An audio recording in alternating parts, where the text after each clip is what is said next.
नमस्ते, मी आहे डॉक्टर विजया कदम. तुमच्यासाठी आज मी एक नवीन व्हिडिओ घेऊन येते ज्याच्यामध्ये नट्स आणि ड्रायफ्रूट्स याबद्दल बोलणार आहे. खरं तर नट्स आणि ड्रायफ्रूट्समध्ये फरक आहे, तो मी आज तुम्हाला समजावून सांगणार आहे.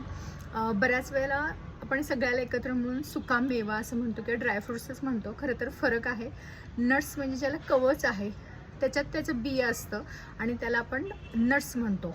नट्समध्ये मेजॉरिटी काय असतात, जास्तीत जास्त प्रोटीन्स असतात आणि त्याचबरोबर फॅट्स असतात. काही प्रमाणात फायबर्स पण पाहायला मिळतात आपल्याला. हा महत्त्वाचा भाग नट्समध्ये असतो. तर जे ड्रायफ्रूट्स असतात की नैसर्गिकरित्या किंवा कृत्रिमरित्या त्यातलं पाणी काढलं जातं, डिहायड्रेट केलं जातं आणि ती फळं सुकवली जातात, त्याला आपण ड्रायफ्रूट्स असं म्हणतो. ड्रायफ्रूट्समध्ये अंजीर येतं, सुका अंजीर आपण ज्याला म्हणतो, काळे मनुके येतात, खजूर येतं, जर्दाळू येतं. अशा पद्धतीने हे ड्रायफ्रूट्स येतात, त्याला आपण सुकामेवा म्हणतो.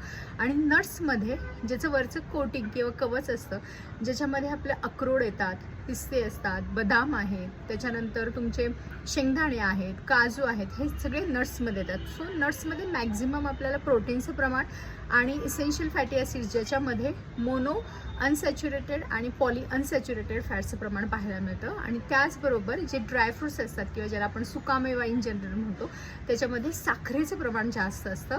सो हा डिफरन्स आहे त्याच्यामध्ये. सो आपल्याला त्या पद्धतीनं प्लॅन करायला लागतं. तर मी प्रत्येक इथून पुढचे जे व्हिडिओज घेऊन येणार आहे त्याच्यामध्ये ड्रायफ्रूट्सची माहिती, त्याचं इम्पॉर्टन्स हे सांगणार आहे. तर बघायला विसरू नका. Thank you so much.